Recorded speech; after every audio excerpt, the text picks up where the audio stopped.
मंदिर से मिले हुए फूल, मंदिर से मिले हुए फूल को कहां लगाना चाहिए, कहां रखना चाहिए?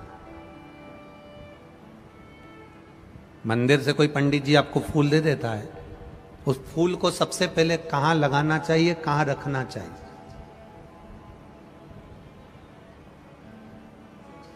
मंदिर गए, पंडित जी खुश हो गए, ब्राह्मण देवता प्रसन्न हो गए, उन्होंने मंदिर में से तुम्हें फूल उठाकर दे दिया। इस फूल को कहां लगाना चाहिए, कहां रखना चाहिए?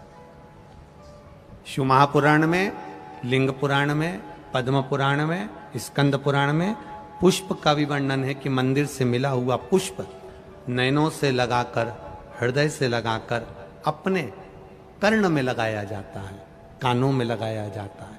कानों में क्यों? क्योंकि भगवान के प्रवेश का सबसे बड़ा दरवाजा यह कर्ण है, जो भगवान के प्रवेश को कराता है। आपने कथा सुनी, उसमें आपको मिला कि एक लोटा जल चढ़ाने से यह प्राप्ति होती है। शिव अंदर गया तब तो आपने मंदिर जाना प्रारंभ किया। अगर शिव अंदर नहीं जाता तो कोई मंदिर जाना प्रारंभ नहीं करता।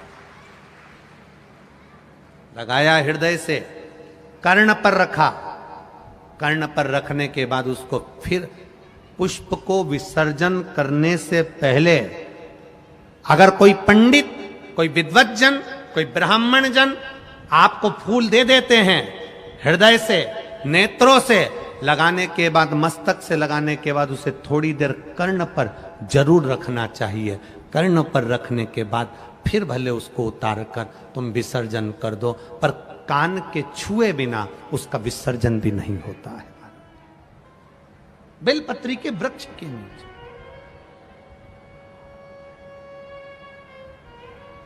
एक बेलपत्री के पत्ते में, अब तो लोग उस पर सर्च करने लगे, रिसर्च करने लगे, बेलपत्री के एक एक पत्ते में क्या क्या विराजमान है। अब तो रिसर्च सेंटर खुल गए जिसमें इन बेलपत्री के पत्तों को डालकर देखा जाता है कि बेलपत्री के पत्ते की इस डाली के अंदर कितना रसतत्व है, पत्तों में कितना रसतत्व है। तो वैज्ञानिक सर्च कर कर निकाल रहे हैं। रिसर्च सेंटरों में निकाला गया कि एक बेलपत्री के पत्ते को मात्र खा लेने पर थायराइड, शुगर, बीपी और कैंसर तक की बीमारी और लीवर किडनी तक में आराम बढ़ जाता है। ये वो बेलपत्र का पत्ता, ये कोई सहज नहीं। जैसे शिवजी को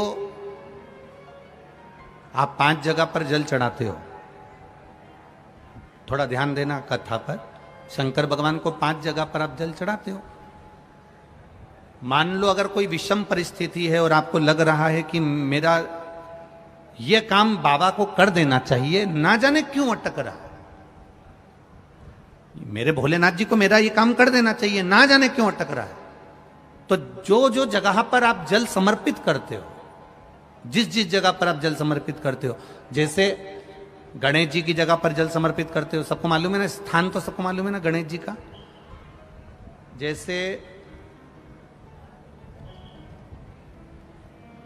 ये शिवलिंग है, ये जलाधारी है, ये 2 चरण जहां से जल चढ़ाते हैं तो ये पानी घूमकर यहां से नीचे चले जाता। अब जरा समझिएगा, आप जब शंकर जी के मंदिर, आपको लगे कि हमारा ये कार्य हो जाना चाहिए, ये कार्य हो क्यों नहीं रहा, आखिर में इतने दिन से लगी हूं, ये काम क्यों नहीं हो रहा, सबके काम हो रहे, मेरा क्यों नहीं हो रहा, तो विश्वास रखकर 5 सोमवार, 6 सोमवार, 7 सोमवार इसको कर कर देखिएगा। गणेश जी का स्थान जहां से पानी बहता है उसके सीधे हाथ पर, वहां पर एक बेलपत्र समर्पित कर कर थोड़ा सा जल वहां समर्पित करिए। षडानंद कार्तिकेय का स्थान, एक बेलपत्र समर्पित कर कर थोड़ा सा जल वहां समर्पित करिए। अशोक सुंदरी का स्थान, थोड़ा सा जल समर्पित करने से पहले एक बेलपत्र, फिर जल। 3 स्थान। चौथा, मां पार्वती जी का हस्त कमल, एक बेलपत्र समर्पित कर कर जल चारों तरफ चढ़ाने के बाद में पांचवा शिवलिंग के ऊपर बेलपत्र समर्पित कर कर पूर्ण जल शंकर को समर्पित कर देना। ये 5 स्थान का चढ़ा हुआ जल आपके जो काम अटक रहे हैं, जो कार्य में आपको तकलीफ आ रही है, आप बाबा को बस एक बेलपत्र और एक लोटे जल में से 5 स्थान पर जल समर्पित करने पर आप तुरंत 2 महीना भी नहीं लगेगा, मेरा विश्वास कहता है 15 या 20 दिन में बाबा उसको स्वीकार करेंगे। 15 से 20 दिन। पहला जल कहां चढ़ाना है? जम के बोलो जरा। गणेश जी वाला स्थान। दूसरा कार्तिकेय वाला स्थान। अब इसको समझ लेना आप अच्छे से। हम ये नहीं कह रहे हैं कि तुम गणेश जी की मूर्ति पे चढ़ाओ, हमने ये नहीं बोला। हमने ये भी नहीं बोला कि कार्तिकेय जी की मूर्ति पे जल चढ़ाओ, हमने ये भी नहीं बोला कि माता पार्वती जी की मूर्ति पे जल चढ़ाओ। आप तो जो शिवलिंग रखा हुआ है और जो जलाधारी गोल है उस पे जो शिवलिंग रखा है, जहां से पानी बह रहा है, उसके राइट हैंड में गणेश, लेफ्ट हैंड में कार्तिकेय, बीच में अशोक सुंदरी, पार्वती जी का स्थान, हस्तकमल और ये शिवलिंग। आपको गणेश जी के ऊपर जाकर जल नहीं चढ़ाना, आपको कार्तिकेय के ऊपर जाकर जल नहीं चढ़ाना, आपको देवी जी के ऊपर जल नहीं चढ़ाना, आपको तो केवल शिवलिंग की जलाधारी पर और शिवलिंग पर जल चढ़ा। पहला स्थान बोलते जाओ जम के, केवल जल नहीं, बेलपत्र फिर जल। दूसरा कार्तिकेय, तीसरा अशोक सुंदरी, चौथा अब पार्वती जी को जो तुम जल चढ़ाओगी और बेलपत्र चढ़ाओगी उसमें तुम्हारा स्मरण होना चाहिए। तुम कहां बैठी हो जल चढ़ाने के लिए, तुम्हारा ध्यान कहां है, कहां बैठकर शंकर जी को जल चढ़ाना चाहिए। आपको पहले भी कथा में कहा, जहां से जलाधारी का पानी बह रहा है इसके ठीक विपरीत जगह में आप यहां बैठ जाओ। उत्तर दिशा में पानी जाता है तो आप दक्षिण दिशा में बैठकर उत्तर की ओर मुख कर कर बाबा के, मां पार्वती जी के हस्त कमल पर बेलपत्र रखोगी, जल चढ़ाओगी और वहीं से बाबा को तुरंत आनंद के साथ में बेलपत्र चढ़ाकर जल चढ़ाओगी। भले खड़े होकर या वहां जाकर तुम यहां पर जल चढ़ा दो, परंतु उसके बाद में जब आप जल चढ़ाओगी, जब बाबा पार्वती जी को जब बेलपत्र और जल चढ़ाओगी तो आपका मुख कहां होना चाहिए, जहां से पार्वती, जहां से ये जल बहकर जा रहा हो, यहां बैठोगे तो जल जहां बहकर जा रहा है उधर की साइड तुम्हारा मुख हो जाएगा, उत्तर की साइड तुम्हारा मुख हो जाएगा और बाबा को आप जल समर्पित करो। तो पहला जल बेलपत्र गणेश जी, दूसरा कार्तिकेय जी, तीसरा अशोक सुंदरी, चौथा माता पार्वती जी का हस्त कमल और 5वें नंबर का जल भगवान शिव के ऊपर, अर्थात भगवान देवाधिदेव महादेव से प्रार्थना करते हुए 5 जगह पर चढ़ाया गया जल, 5 स्थान पर समर्पित किया गया जल साधारण नहीं होता। हम फिर निवेदन करेंगे, 5 जगह का जल और 5 जगह करा गया प्रणाम कभी खाली नहीं जाता।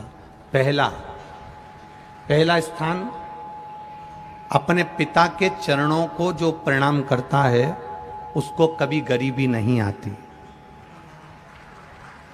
दूसरा, जो अपनी माता को प्रणाम करता है वो कभी बदनसीब नहीं होता। तीसरा, जो अपने भाई को प्रणाम करता है उसकी जिंदगी में कभी गम नहीं आता।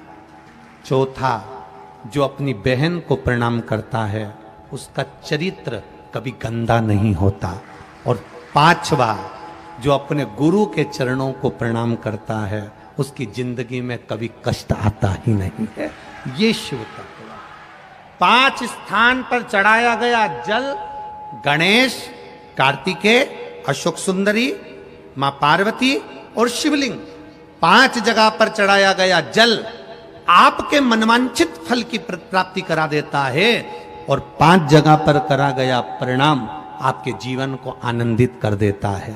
पहला पिता, दूसरी माता, तीसरा बड़ा भाई, चौथे नंबर पर अपनी बहन और 5वें नंबर पर गुरु के चरण।